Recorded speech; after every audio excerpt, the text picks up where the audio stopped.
Hello, Marlene Harnois. Thanks for accepting the interview. It's a pleasure to thanks for accepting the call.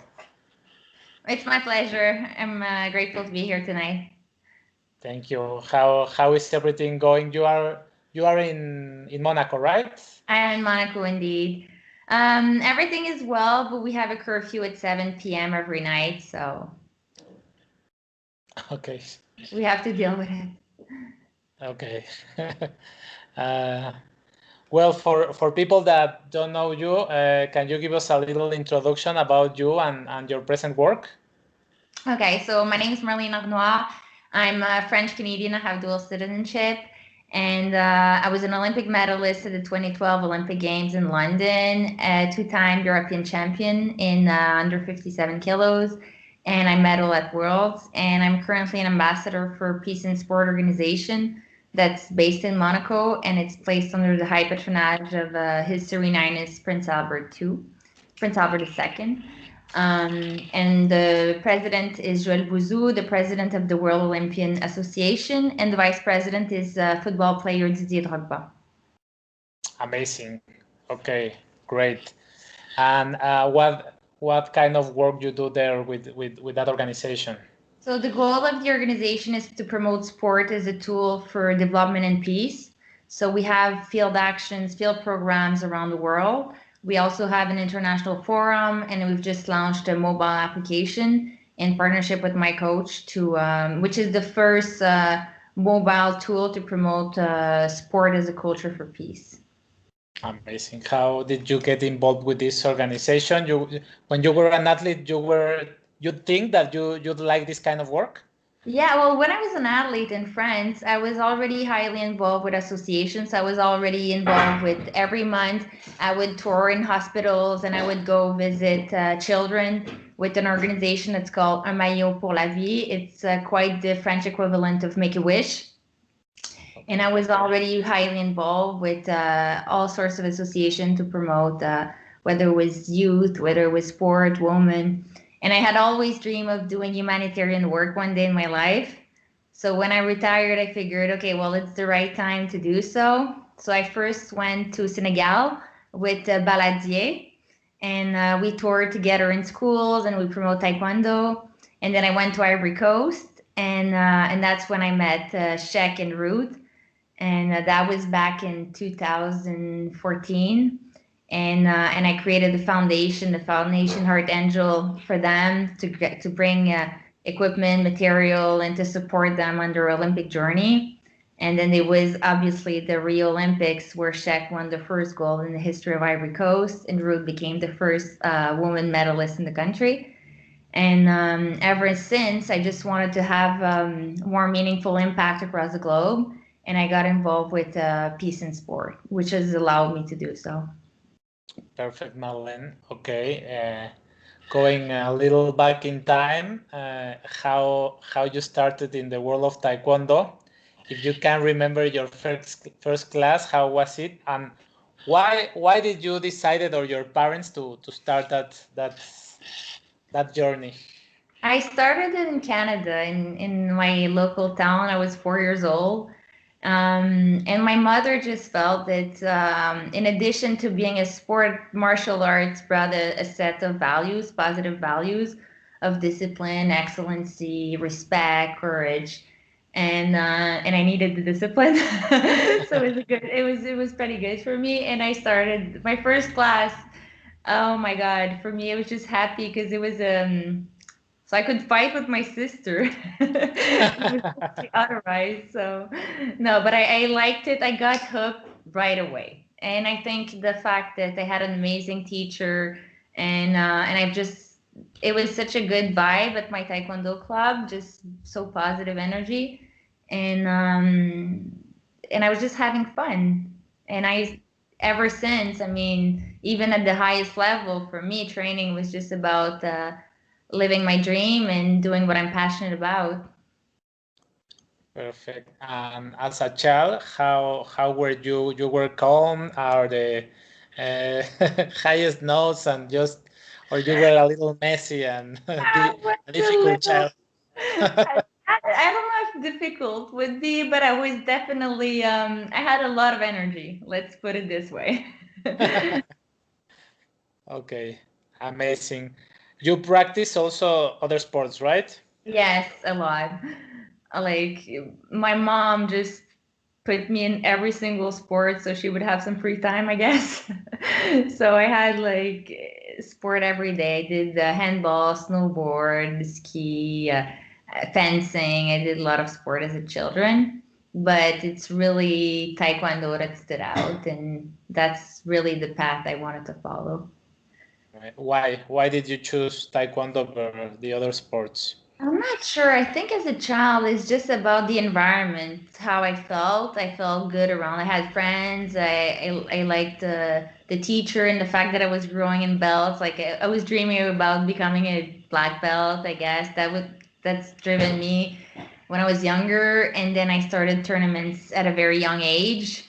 And I won the U.S. Open in junior back in 1999, and that was it. Like that was the moment where I realized, like, okay, I want to be a champion. That's what I want to do. Like, that's what I want to become when I grow up. But in that moment of the US Open, you were already practicing the other sports.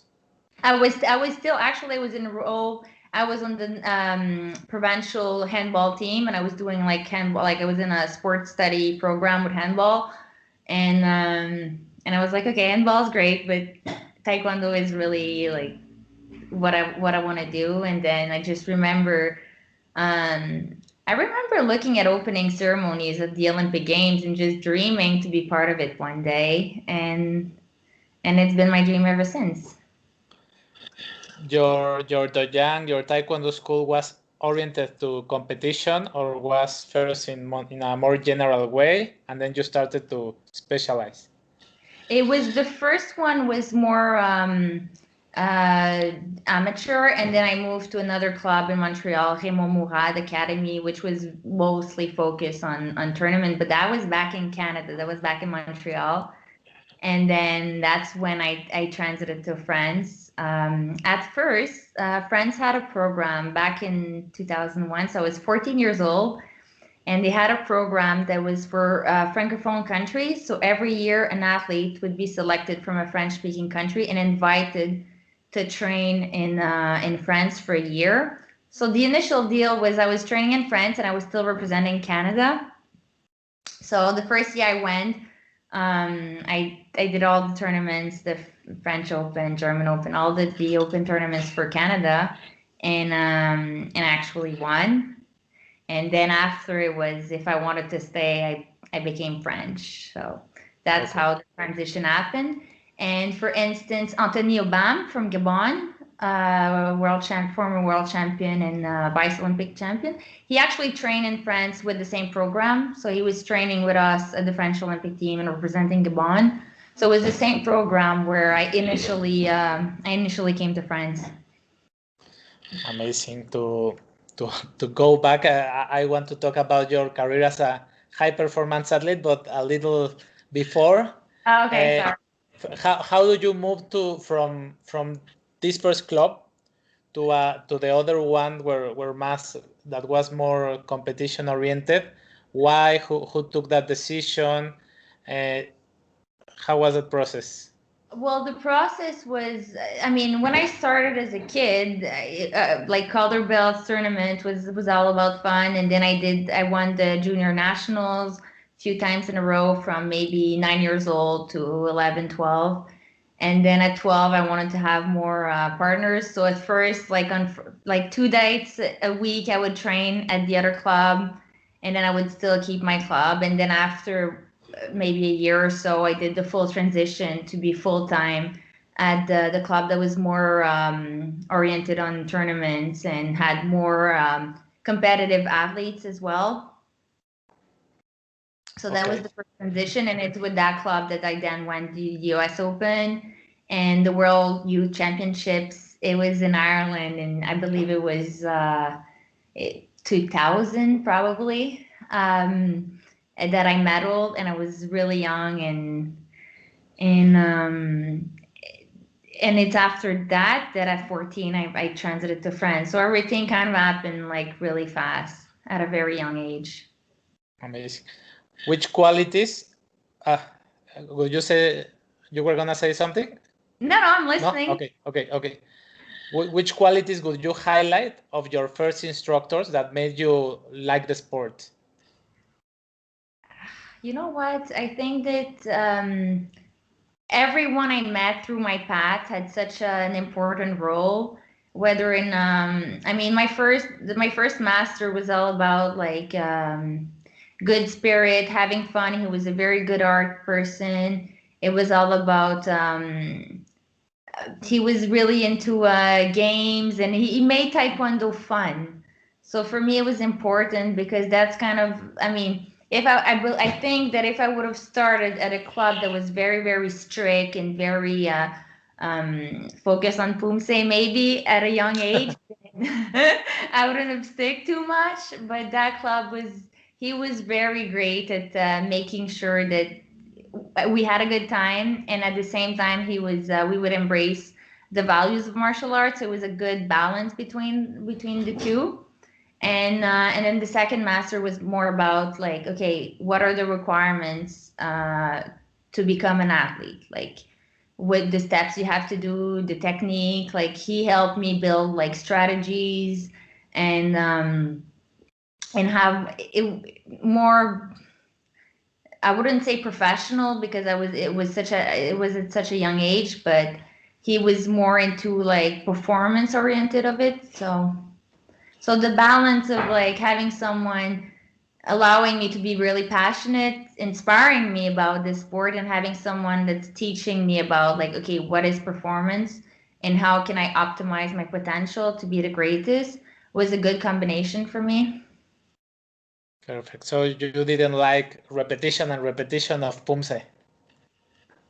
I'm not uh, I'm not the one you should ask for Pumse.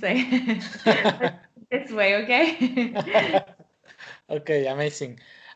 You at first represented Canada, Yeah. and then had this exchange. And again, about the process, how was that decision making of going from representing Canada to start representing France? Why was that, and how did you feel moving from some country to the other? Oh, wow. Well, at first, when I got the invitation to go and train with friends, for me it was like, I mean, put yourself in my shoes. I'm a 14-year-old girl, and I love Taekwondo. It's my passion, and I get invited to another country to have the opportunity to train 5 hours a day with Pascal Gentil, who's already an Olympian from the Sydney Olympics, Mamedi Ducara, Mikhail Borat, all those great champions. Travel the world, do tournaments, and live at the center. For me, it was like it was a dream come true. The opportunity to go to France, and like I said, at first when I first got to France, I was still representing Canada. For me, it was a win-win situation because I was able to train in the best conditions. Best, I mean, France. Well, we have to give it to them that they have amazing training facilities and training center for Taekwondo. So for me it was, and very like high quality training partners as well. So for me it was an excellent opportunity, and I was still representing Canada. So that was amazing. And then later on, when the decision happened that okay, I have to become French, for me it was, I mean, in a way, it was quite hard because I would always feel Canadian. That's my country. That's my DNA. That's my background. But at the same time, I felt that it was fair to represent France because they were the one that were supporting my dream. They were funding me. They were allowing me to have this opportunity to realize my dream. So at the same time, I thought it was fair to represent them, and I was so grateful to the opportunity that was given to me that, I mean, I was fine with it, and I've learned to sing the French national song for the podium. So I mean, at the end it was, and I took the French accent when I speak French, so everything was fine. I imagine that you started from training in Canada in your school and moving to France to train with a lot of elite athletes. You started to feel different at competitions. How was that process of performing maybe good to start performing much better? Of course, it had a huge impact, because I think that your teammates play an important role in like how you feel and your confidence level as well. Like when I was a child, Pascal Gentil was one of the greatest heavyweight fighters in the world. I mean, his fight at the Sydney Olympics, at the Athens Olympics were amazing. And so when you see them from like the little girl I was back in Canada, these were my heroes. So then when you get to train with them every single day, will obviously boost your confidence level, and you start to think, okay, well, if I train as much as them, same way, then maybe this Olympic dream becomes accessible to me as well. And when I started going to tournaments, and I remember Pascal was like, okay, you know what you have to do now? You have to win, right? And I was like, yes, Pascal, high five, like I'm gonna do it. And having like people like that cheer for you when you're a teenager, it gives you like an incredible boost, and you're like, okay, I want to make them proud and I want to bring back gold. And then I was just giving the best I could, and it was working. It was working out. Your parents stayed in Canada. Yes, they did. And how old were you when you moved to France? I was 14. 14. And remember that at yeah. the time, you have to remember, I know I'm not, I know this doesn't make me any younger, but at the time we didn't have the Skype, we didn't have the internet on our phones. Like I remember, like I didn't have a laptop. I had to go to the library, and the only thing we had was, I don't know if you remember, like ICQ Yeah. and like MSN. That was like the most that like communication I could get. So it was really starting like a whole new life at a very young age. And don't you think of going back and if the training was too hard, you didn't thought oh, I want to go back with my parents? Some days of course, I miss my family a lot, of course, but some days training was so hard, but I was always thinking like I can't go back before like I win a big title, and then I'll just go back and I'll celebrate. And especially that I was such a bragger. I was like zero humble when I was a kid. It came with age. But when I was younger, I had a huge ego, and I kept telling like all my friends in Canada, you'll see, I'll be a champion, I'll win this, I'll win that. So then whenever like it was getting hard, I was like, I can't come back, I can't come home until I win. And it finally happened. So. Okay, what was your first big competition winning training there? The first major one was, the European Championship back in 2008 in Rome. I had received my French citizenship 2 days before the weigh-in. And like I said, I had like big ego. So all this time that I was in France training, but I didn't have the citizenship yet, I kept telling like Pascal and all my teammates all the time, like, oh, if I was French, I'd win. No, no, no, no, no. Oh, if I was French, I would have won that tournament. And the day I got my French papers, Pascal, I remember he told me like, okay, well, you've been talking quite a lot, so now let's see. And I was like, uh-oh, okay, I have to win. And I won my first European title. And I think it still is like one of the most important title for me that I won, because sport-wise, I'm happy to have won it, but it's also like the meaning to it. For me, it was important to say like, okay, that country has believed in me for so many years. They've invested a lot, and I want to make them proud. And for me, winning the first title was a way to say like, thank you for believing in me, and I'm glad that I've honored like all the investment you put in me. Perfect. You win that title before you imagine as a child that watching the Olympic ceremonies. In which moment the Olympic dream starts to be more real?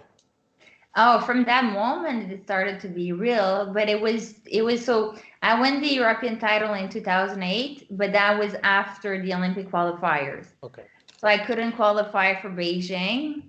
And so for Beijing, I was the alternate to Gladys Epong, which had qualified in under 67, which was the highest a higher division. It was above my weight division, but I was still the alternate player. And then so I knew that the next Olympics would be London, so I was really focused on it. And then the second time at the European Championships in Manchester, I won gold again. So I was happy, and then I won the Universiade games as well in Shenzhen, and I had medal the year before at Worlds. So for me, it was a logic path to be aiming at the Olympics. What can you tell us about medaling at the World Championships? How was your fights? Which with athletes did you fight? How was that day? And if you can tell us a little about the days before. You know, it was actually on 2 days in 2011, the World Championship. And I remember the first day for my first fights, I was on fire. I think it was one of the best day. I felt amazing, and I really was on fire that day. And then the second day, I lost golden point to Jade. And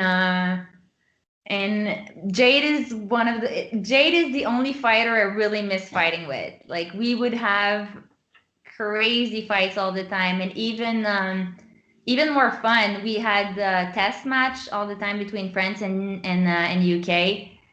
And wow, they were like hell of matches. It was like headshots, only headshots, and I miss that. Like, it's the energy we had when we fought each other was really great. And what I like about her is that during the match we would want to kill each other, but then right after the match ended, we would celebrate, have fun, and we would really be supportive about one another. And even to this day, I see her sometimes at summertime in Mallorca, and we'll go for dinner, and we're still being super supportive on each other's life. So during all your career, is your best favorite athlete to fight with? Yeah, I was fighting with Jade, definitely. Yeah. Okay. Perfect. And which you fight the first day you were on fire. Next day Yes. you didn't feel that good. I don't know what happened. I felt good, but then I forgot what the score was. It probably was like 8-8 or 10-10. And then we went so I felt good the whole match. And then we went to golden point, and I did golden points, right? You do one silly mistake, and then it's over. And I did that mistake. But medaling at Worlds is always, it's always an achievement. So After that medal, you feel much better for the Olympics. I felt much better, but then I was also performing very well at open tournaments during that time. I won the next US Open. I won what other, probably Dutch Open, Belgium Open. I won also what else? Universiade games around that time. I won Russia Open. So I was performing quite well at every single Open, which was giving me a lot of confidence as well. Great. How did you qualify for London 2012? I qualified at the European qualifiers in Kazan a few months before. Okay, and for the last months of your preparation for London, how did you felt? Oh, that was quite special, because the coach I had at the time, Miriam Bavrel, decided that we should do commando training. So she sent us to the jungle, to the army, like the French army has a section that's called the French Foreign Legion, and they actually train in the jungle in Guyana, which is between Suriname and Brazil. Okay. Yeah. And she sent me and Anne-Caroline Graff and other woman teammate to the jungle there for a few weeks, because she said that like her train of thought was that you can't prepare for the unpreparable, which is the Olympics. So if you are in the jungle and you have to survive like snakes and everything else, then mentally you'll be ready for the Olympics. So I thought it was if I'm being honest, I thought it was like the craziest thing I had ever heard. But that was it. And so the last weeks of my Olympic preparation for London, I was actually in the jungle during rain season, and I broke my foot. And I was doing like military training where you have like, I could show you pictures like where you have to do pads and like you carry those big backpacks and you survive on a hammock at night and you have to stay up for to blow on the fire to make sure this, like, I mean, it was special, to put it this way. And also you were doing the technical training or just like that physical training? No, I was in the jungle. Okay. For how long you were there? I think it was a few weeks. Okay. Yes. You think it's odd too, right? Yeah, I was going crazy in the jungle. I was like, why am I here? I want to do like training and I want to do Taekwondo. Like, why am I in the jungle? And she was just telling us like, jump on this, do this path, do the yeah. The days before the last week, the last 2 weeks, how did you feel? I to be honest, for London, the jungle thing kind of put me off because I was in the jungle, and then when we came back, I recall at the time, actually the national coach Miriam wanted to select someone else with my quota. She wanted to send Florian. So when it was decided that I was the one going to the Olympics, then she took vacations after jungle. So I was left by myself. And actually all the French, my training partners were sent to UK to do sparring with Jade. So I was left alone in France without training partners. And then we left for London. So let's say the last like 5-6 weeks before London, my preparation was a bit totally off, and then it happened really fast because if I recall right, I think I arrived on the Olympic Village like 2 or 3 days max before weigh-in. So it's not, I didn't have the Olympic preparation you would assume I had, or it would have been logic for me to have. It was special, to put it in words. Okay, but still you had all the 4 years great performances with you. Yeah. So I had so many years of amazing training and a very high standard quality of like training every day. But I just feel that it's a little unfortunate that the last week before London were kind of off. But I mean, it didn't change the fact that, when I went to London, I fought, and it is what it is. Who do you fight? Who do you fought in London? I fought, first was Chile. Second fight, I believe, was Edaya from Egypt.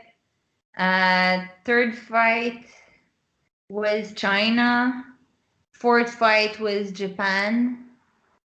And what else? Did I miss any? No. And I'm just grateful because it's been like my path at the Olympics in London. They finished like it finished on an amazing headshot to Japan, and she fell, and then that was it. And like I got to run around with the flag, and I mean it's still to this day it's one of the most beautiful memories I cherish. Amazing. You came then after it to the 2013 Olympics to Mexico, the World Championships? No, then I retired right after. You retired right after. I retired right after, and I retired right after, and then I moved to Africa. I started being in Africa the following year. Started going Why back to work, you and I established a foundation in 2014 in Abidjan, Ivory Coast. why you didn't went for another cycle? I wanted to. I mean, I wanted to. I really, I mean, at that point, I was, because right after the Olympics, we did the World Team Championship in Aruba, where we placed second. And that was one of the best tournament I had ever fought. And the team, I love Team Taekwondo. Like, for me, that was the best ever. And especially like France women at the time, we had such a strong women's team. Um, so no, I wanted to keep on fighting, but obviously, as it was a bit public at the time, there was a lot of tensions between me and the coach, and I wanted to change trainer after the jungle experience and the whole everything that happened, and the federation wouldn't authorize it, and then there was a bit of issue that I couldn't change trainer, and Gladys had the same issue, and she was authorized to go train with the men's team. So I had asked the federation to send me with Gladys and train with the men, which was denied for me. So it was very very tense, and then I asked to go back and fight for Canada, and the French national team, the federation didn't sign for my release. So I was kind of in a situation that I mean, the situation in France wasn't possible anymore, and then the situation in Canada, they wouldn't release me to go back. So then I just figured, okay, well, I'm gonna retire, even if I never wanted to retire. I would have, I still wanted to fight. I still had that in me, and actually, I think that's the reason why I then left for Africa, because I felt that I still had so much energy, and I still had like an experience, and I really wanted to share all that experience with younger generation, to inspire them into realizing their dreams, mentoring younger prodigies and the new generation of athletes. And that's why and then when I look back, at life, I'm so grateful everything happened and unfolded the way it did, because to this day, like the day that when Shaq won his gold in Rio, I was so happy to have been a part of his path, and to have been part of Ruth and Shaq's training in Abidjan way before the Olympics and way before they became where they are at today. So for me, it's the values of our martial arts are also about like sharing, and for me, it's even more meaningful for sure. Now you have studied sports management. You have lived the different systems. The France one that is the same in Mexico, more centralized, and the other one that some other countries use that is more independent. Which one do you think can works better? Because maybe for you didn't work that good after of your career. Yes. The thing is that at the time there was no criterias for selection. So you had one person, like Miriam was the trainer, but she was also the selectioner. She was like the director. She had all the roles. So basically, and there were no criterias. So basically, she was saying like, okay, you're selected. Like she would just randomly select who got to go to which tournament, who didn't. And okay, for open tournaments, it's okay that maybe the coach just selects who gets to go. But I mean, for Olympic Games, when I qualified the division and she wants to send someone else with my quota, and there's no criterias to decide like what are the rules of the game, it was a bit difficult. Or like some tournaments, she would tell me like, okay, I've registered you in under 62 kilos. So I would go get to the tournament weighing 60, 61. And then at weigh-in, I realized that I was actually registered in under 57 kilos. So I only had like a few hours to cut down 3 kilos. Like it was a bit, it was, it was a bit tricky. And once again, when there's no criterias that says, okay, if she wins this tournament, she gets that many points. Like there was, you have to recall that this was prior to the world ranking. So everything was kind of different. But now a system that is centralized with the ranking, I mean, the ranking is established in a way that whoever is best gets to be selected. So I'm all about like fair system where the best one gets to go, you know. But the Amazing. rules have to be written somehow. We cannot just Open. random selection of, okay, I prefer this one, she gets to go. It has to be, there has to be rule of the games, you know, in place, especially when you're going to devote your entire life. You want to know like, okay, what are the rules and what gets me qualified for which tournament. You retired from competition, and you decided to start working with Africa. You mentioned first that you went to Senegal. Yes. How was that experience?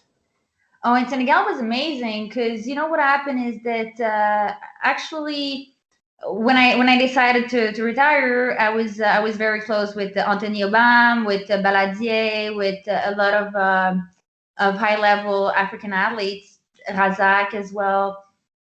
And Bala was the first one to say like, okay, our country needs like all expertise and all knowledge that we can get. So like, just come and we'll build an action plan together. And actually, as soon as I land, Bala was the best host ever. Like I remember he picked me up at the airport, and then he was like, he built a whole program of touring in schools, promoting the values of sport. With athletes. He organized training seminars with national team. He had a whole program. Like Bala is one of those person that has a vision of how much he wants to develop Taekwondo in Senegal and Taekwondo in Africa. And that was 2014. So that was a long time already before he became, because he's now the president of the Senegalese Taekwondo Federation. But from a very early, at a very early stage in his career, he was always very, very involved in making sure that the sports develop and bringing the country to the highest level possible. And I was really grateful to have been able to do all those actions along Bala in Senegal. And then actually, once I was doing those actions in Senegal, some friends from Ivory Coast contacted me. At the time, it was through Facebook Messenger, and they were like, "Okay, you're so close. You're in Senegal, so come to Ivory Coast." And I came. And when I arrived in Abidjan, and I went to the club where Sheikh and Root trained, but also Anissé, Sedou Bane, and all the other athletes, I was stunned.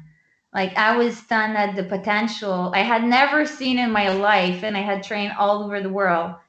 I had never seen in my life such a concentration of high level athletes at once. They were all amazing. They all had incredible talent, but in addition to their talent, they had such strength and like focus and ambition and determination.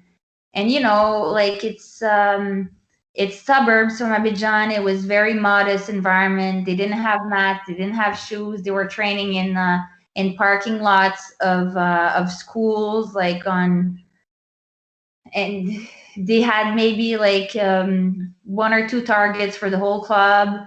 You know, no protection, and they had such a talent. It was, I was so impressed by them.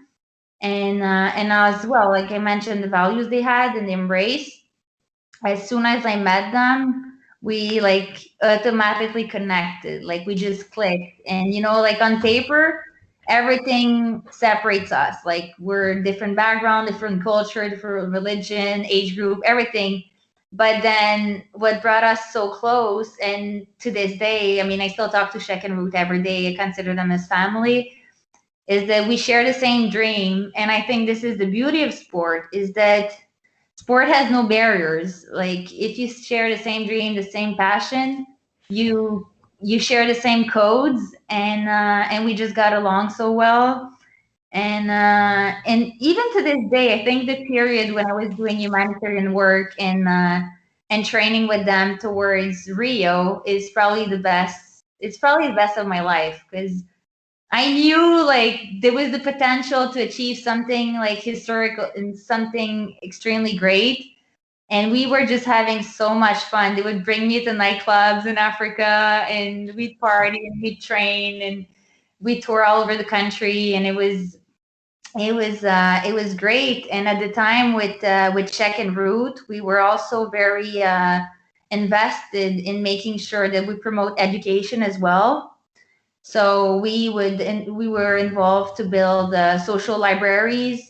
So we would donate books to suburbs, and we would do a lot of social actions as well, and bring Taekwondo equipment, Taekwondo mat. Through the foundation we built, we were able to bring the electronic system at the time and make sure that there's a lot of equipment. And actually now that Czech is sponsored by Daido, his he you know when he first got the contract, Daido said we're gonna give all equipment to equip and develop Taekwondo in Ivory Coast. So now he was able to build a full center, Daido center, with all the equipment for younger athletes as well, to have access to the highest standards of facilities and equipment, which is outstanding. Great. Do you think? I guess there is natural talent there, as you mentioned, but I want to ask you if still is there something more maybe that is. I've read something about that in Ivory Coast is massive Taekwondo. How is Taekwondo there for children? In the 80s in Africa, when they were having the Seoul Olympic Games in 88, the Foreign Affairs of Korea, they've sent out ambassadors of Taekwondo to embassies in Africa to develop the sport. So whether it's at the embassy of Senegal or the embassy of Ivory Coast, there's an ambassador of Taekwondo that highly contributed to promote the sport in the country. And Ivory Coast, the president of the Federation, Bamba Sheikh, also did an outstanding job in promoting and developing the country. He also has a partnership with WTF to have a Palais du Taekwondo, which is a huge Taekwondo center that's co-funded between Korean Foreign Affairs, the Korean Ministry of Culture, and in partnership with the government of Ivory Coast. So that was an initiative that was led by the president of the Taekwondo Federation. And also there were amazing athletes, older generation, such as Patrice Remarque, who did an amazing job and was also very supportive to Shek and Ruth all along their path. So Ivory Coast has a long history of being involved. And in terms of number of practitioners, Taekwondo comes second after football, after soccer in Ivory Coast. So the sport is already quite well established in the country, and the president is doing a very good job at developing it national-wise. Amazing. And you did you live there from 2014 to the Olympics, or Yeah. you were traveling back and forth? But I had a permanent place there as well. Okay. And how was that 2 years of working that way? Now not in the sport directly part. How was that experience from 2014 to Rio? Oh, like I said, that experience is probably the best of my life, because, like when you're an athlete and you train, you're focused on yourself all the time. So you always, it's kind of, I wouldn't say selfish, but you're focused on your performance, and you don't really all your energy is to like become the best athlete you can be, and it's very an individual process. Whereas the work I was doing in Ivory Coast was allowing me to share, like, okay, all the experience I've acquired through all those years, sharing them and like supporting others and training with them. And it was kind of the best of both worlds because I was still doing what I love, which is Taekwondo. But at the same time, I didn't have the pressure of performing myself. And just the whole experience of I was teaching them stuff because obviously I had the experience, the Olympic experience, but at the same time I was learning so much about them, and I was learning so much about life from another perspective and about other cultures and other spirit and other state of mind. And so the whole exchange was a win-win situation where we were all like learning and evolving. And today we're stronger than a team. We've really became like a family, and I love them and I'm proud of them, and I will always cheer and support them. Amazing. And then they came the 2 medals, right? Yes, the same day, August 19, 2016. Ruth first got her bronze medal, and then obviously Shek was in final against Lutalo. And I was commenting because I had a contract with French television, so I was commenting live. Okay. And I remember Shek was losing by 2 points at like there was 1 second left. So I was like saying, 1 second, can you do it? Oh my God, he did it! And I just like removed the microphone I had. I just removed and I started running to jump and hug him like on the mat. And then French television after, they said, okay, we've paid you 2 weeks to cover the Olympics. We ask you to speak for like 1 minute when the guy wins. And what you do, you remove your microphone and you start running when we want you to speak. It's like, I'm sorry, I couldn't help it. They said, but it's fine. We got like the video footage. So it was like the best image of the day. So they said, it's okay. It compensated. It compensated, but they're like, when we pay you to speak, please don't run.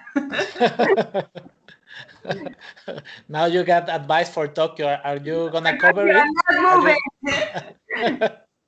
Are you commenting Tokyo? I'm not sure if it's gonna be me or Gladys, because now, even if Tokyo is happening or not, it's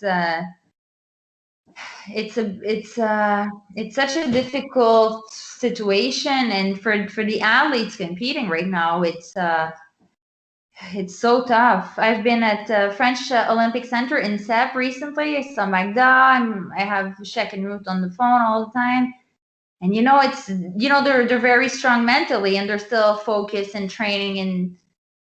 But even for the ones like for Shek and Ruth that are already qualified for the Olympics, it's a little easier because they can only focus on training. But for like Magda and other French athletes that I still have to go through European qualifiers, and the dates keep getting postponed, so it's extremely difficult to manage the stress. They're doing a wonderful job at remaining on top, but it's just adding layers of complexity and stress to handle on top of everything. Completely difficult to train, not knowing what will be the future. Yeah, you don't know, and then it's getting postponed, and and obviously you hear all those rumors about this is gonna get canceled, is it not, is it? So you have to kind of be extremely strong mentally to say, okay, no matter what happens, I'm gonna be ready on this day, and I'm gonna be the best I can, and whatever the outcome is, I'm gonna do everything I can to be top shape on this day, and that's the way to go, and whatever, if it gets canceled or not, I'll be ready, whatever the case may be. But I can totally relate to how difficult the situation is for them. I agree. After 2016, what is that you joined this organization of Peace and Sports? Yeah, because I first, like I said, created the foundation in Ivory Coast. mostly to support Ruchek and other athletes from that club. And there was two goals to the foundation. The first one was to promote sport, and the second one was education through social libraries. But once, I mean, they've achieved with historical medals for the country, I was like, okay, what's the next step? Because we did it once, but you can't. And I wanted to have a bigger reach worldwide and to have that impact on as many countries and as many population as I could. So I contacted Peace and Sport organization that's based in Monaco, but that is active across the globe. And I started I became a champion for peace, that it's called, through this organization. And then I went to Mali and I did actions with Daba Modibo Keita, who's a 2 times world champion in heavyweight from Mali as well, with his organization. And then I had the opportunity to speak at international events, for instance, at the Youth Olympic Winter Games, and in conferences for United Nations agencies across, and also do field actions in the Great Lakes regions in Africa, because our organization, what we want is to promote sport as a tool for development and peace. So we also do a lot of diplomatic events where, for instance, in the Great Lake region in Africa, which is a region that was affected by ethnic conflicts between DRC Congo, Burundi, and Rwanda, 3 countries that had genocides and a lot of conflicts. We bring the kids from those 3 countries for 1 week, and we do like sport activities where they all play and they learn from each other. And in each of our sport activities, they have values to achieve, and so we promote sport and values at the same time, and we try to break barriers and unite people through sport. So I was able to be part of these actions in Africa, and also participate in a forum. And we do diplomatic events with whether it's Palestine and Israel, whether it's Ukraine and Russia, so we really engage in promoting dialogue through sport as well. Amazing. And I saw that you also were involved in the development of an app for promoting sports and values. Yes, that's what, because at Peace and Sport we built a sport methodology. So right now we're using football, and we've developed a whole methodology through an application. And we work we have a partnership with UNHCR, which is the United Nations for refugees, and we're present in the camp of Zatari in Jordan, where we work with refugees. And what we do is, with the app, we train refugees from the camp who become educator of peace, and then they use the methodology for children. So with the app, it's allowing us to be present across the world and to spread this methodology of how to implement positive values and peace building through sport activities and sport session. And it's making it easier for educators and trainers as well, because they have access to the methodology, so they can have all the sport session built in advance. And for us, it also allows us to monitor and evaluate how the children progress, how many people we reach, and also then to have the statistics and the data of how many women are present, how many men. And another goal that's very important for us is gender equity through sport. So we also want to promote it to young girls in those refugee camps and across the world as well. Okay, and for now, yes. Yeah. And in Peace and Sport, one of the most important pillar of our organization is the Champion for Peace Club, which is a club of athletes that gathers 150 athletes from over 50 countries. And you have athletes such as Didier Drogba, Blaise Matuidi, who's a world champion soccer player.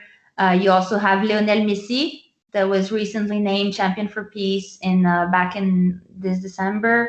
We have we have Formula One pilots, we have cyclists, we have we have so many athletes as well who can support our programs and get and allow us to have a more global reach to promote this. So I'm proud of the work that this organization is doing.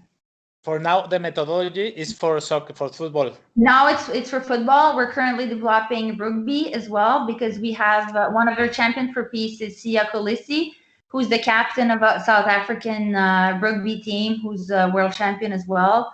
And now I'm trying to push to work with Taekwondo Humanitarian Fund to develop the methodology for Taekwondo, obviously. So this will be the next step. And I think that a martial art methodology with the values is the perfect alignment. So I'm really pushing for a martial art for the upcoming we hope you can do it. Yeah, Pascal is helping me with it as well. Perfect, excellent. And you recently finished your degree, your master degree in sports management? I already had a degree in sport management, but I recently did my MBA, which is a Master of Business Administration, and I graduated this September at the International University of Monaco.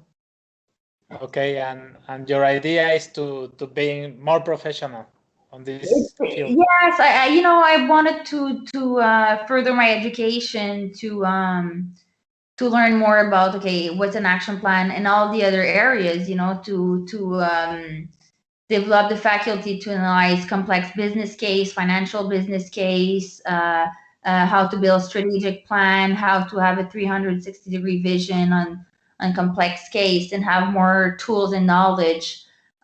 So whenever I implement a program, then I can have a more effective impact, obviously. Amazing. What do you want for your future? What are your middle-term goals, or some project that you want to share with us? For now, it's really I'm really focused on this peace and sport organization, and I really wanna. I hope I know it's a dream I have, but I wish that this organization would one day win a Nobel Prize for peace, for promoting sport as a tool for peace and all the actions contributing to peace worldwide through sport.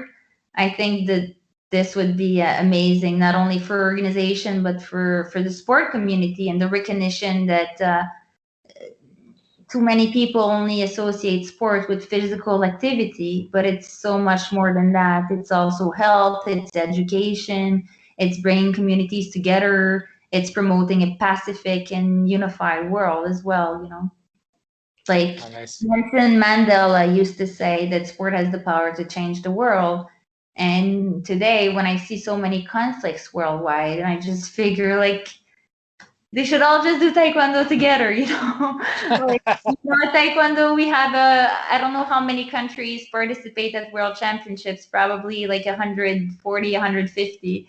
And we all get along super well, So if everybody could embrace our values and our spirit, the world would be such a better place. And I'm a strong believer of it. So this is the impact I want to have. And, the more I grow older, the more I'm thinking about, what do I stand for? What's the legacy I want to have? What do I want to out of this world? What do I want to share? And I'm grateful of the opportunity I was given to be part of this beautiful organization and to work with amazing colleagues and very inspiring champions.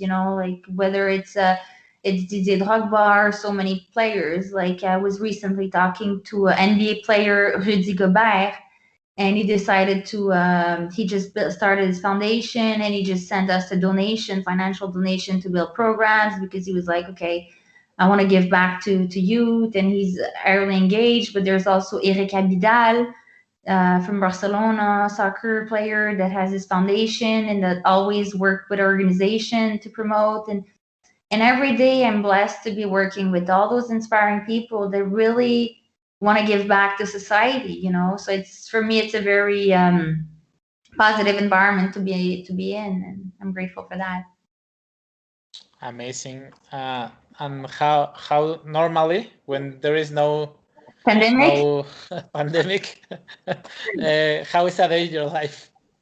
Oh, well, I was blessed on that too. I mean, after my sport retirement, I was able to lead a very fun life, like the years I had, like I said, in Ivory Coast and Africa and even in Mali were amazing. And then I got to travel the world, and during my sporting career, I was so focused on training, sleeping well, eating well. And when I retired, I just wanted to see the world, like go to every single country that I hadn't had the opportunity to visit during my sporting career and experience different culture, different languages, different activities, and even attend events that I couldn't attend during my sporting career, like last year I went to Rio Carnival, Okay. in Brazil, and do like so many events, and that I during my sporting career I wasn't able to, and I'm grateful I got to live all those experiences, and now being in Monaco, I think it's one of the most beautiful places in the world, and Good.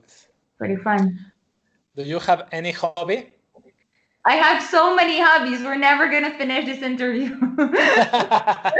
Okay. I have so many hobbies, but you know what's funny is like I'm still very sporty and very active, and like I train every day. I run like 10K every morning, and I love swimming. I love diving. But I love the hobbies I love most is like playing tennis and playing golf, and I'm the worst player at both of them. I'm super bad. Like when I play golf, I can lose like 10 balls within like 2 hours, and I'm slowing the whole game, but I'm into it. And also I love skiing. I love skiing. That's a Canadian thing, I guess. And most recently, I've actually became like I'm starting to grow passionate about art. That's the new thing I'm getting involved in is art. I'm starting to read a lot about the history of art, different artists, different era, different styles, and I'm really growing more and more passionate about it. Amazing. Do you like And art? yeah, I love art. I love What art. kind I of art? love. Oh, I love Goya. I have a wallpaper of Goya, the Aquelarre, the one of the witches. Yeah, I like Picasso. I like everybody loves Picasso. You have to. yeah. Klimt, Negonchile. Yeah, I like art. Oh, you like it on Chile? Yeah. I Yeah. was fortunate to I go saw to yeah. I saw his exhibition at the Louis Vuitton Foundation in Paris last year. They had Egon Chile and they had Basquiat at the Was same time. It was a beautiful exhibition. yeah. I love Egon Schiele, and recently we have in Mexico an exposition of another guy that I'm forgetting around the same time, the 30s, and that was amazing to that period of time. Okay, the difficult question: what purchase of less than 100 euros has most positively impacted your life in the last 6 months? Okay, so given the fact that for the past 6 months I've been either on a curfew or a lockdown, the most important purchase has been a yoga mat and home training weights, because I figured during the quarantine I was either going to get super fit or fat, and I've chosen the fit camp. So I've been training at home. So I think that for $100 you can get like decent equipment, whether it's elastic, whether it's small weights, whether it's mats and stuff. And I think it's important to even for because I think the Taekwondo clubs a lot are closed across the world, so it's important, at home to be able to have a little environment where you can still stretch and do core training and do the basic techniques. So I've invested in that as a priority. And then, so you said $100. So let's say that $80 went for sport and $20 went for books, because I think it's important as a balance to read and train, and that keeps you healthy both physically and mentally. Is there any book that you've given most as a gift? If not, 1 to 3 books that you like and has impacted your life. My all-time first is the in French it's Alchemist. In English, I think it's The Alchemist. Oh yeah. Yeah, that would be my first. And then I was given as a gift a book on the artist Francis Bacon, and I got to see a private foundation with his art exhibition. And I've been really passionate about learning about the creative process of artists when they paint and the environment they are. So I've been reading a lot about that. And the third one would be I'm also involved with philosophy, and I'm a UN ambassador, UNESCO ambassador for a program that's called Philosophy for Youth. So I've been reading on philosophy as well to and the program that I'm involved with is to promote it to younger generation, and we're actually establishing it in elementary schools, and it's to promote like dialogue between children, to break barriers through philosophy. So right. The third book. So the first book was Alchemist. Second is Francis Bacon, The Interview with David Sylvester, and the third one was its books on philosophy. Any special philosopher? I don't want to state one in particular. I like Nietzsche. I like Socrates. I like bits and pieces of everyone, but I haven't decided who my favorite one is yet. Perfect. Yeah, it's difficult to have a favorite philosopher. Yeah, because some I agree, and then some part I'm not sure, so I just pick a few ones. So. Yeah, and maybe you can like something from this guy, something from this guy. That's exactly. So it'd have to be like a remix, of different philosophies. Yeah, I agree. Okay, if you could have a gigantic billboard that anybody in the world could see, which message would you put on in? A message for the whole world. Believe in the power of your dreams. That would be my message to everyone. Like, when I meet children, I tell them, like, every night, go to sleep with a dream. Whatever your dream is, go to sleep with a dream. And when you wake up, do everything in your power to make it come true, And for me, Taekwondo has been my dream and passion, but it can be anything. It can be philosophy, it can be art, it can be music, it can be maths, it can be like science, chemistry, whatever it is that you're passionate about. Give your 100% to something, invest your time and energy, and try to build something, and try to achieve goals. Nobody has to be the greatest, but give yourself 100%. Try to be the best you can be at something. And that would be my message. That the first message would be believe in the power of your dreams, and then the second dream would be try to be the best human and the best person you can be, and never underestimate like a positive impact you can have on others, like support each other, be positive, and just try to uplift people in your community, Right. Is there something that some bad recommendation or something that you see in the Taekwondo environment that you don't like? I love the Taekwondo environment. And I think the Taekwondo environment is actually quite healthy, obviously, the sport is not hermetic to social issues across the world. So you'll have a bad coach or a bad trainer or a bad athlete, or that will happen. But if I'm talking generally Taekwondo people from every country across the globe I've met have all been like outstanding, exceptional, not only fighters or trainers, but humans and person in general. And I'm really proud to be part of this Taekwondo family and this Taekwondo community, because you're in Mexico, I'm in Europe. Sometimes we'll speak with someone in China or in Iran or wherever across the globe, and we'll instantly relate to each other because we share the same values, you know. So no, I'm really proud of the Taekwondo community. Good, amazing. What advice would you give to a 13-year-old starting to compete in Taekwondo? Have fun. Like that would be my advice. Like have fun. Like when you're 13, don't don't pressure yourself, don't stress yourself. Just go there, like be serious, be professional in like being on time at training, giving your 100%, trying to to learn and to improve every single day. But don't pressure yourself with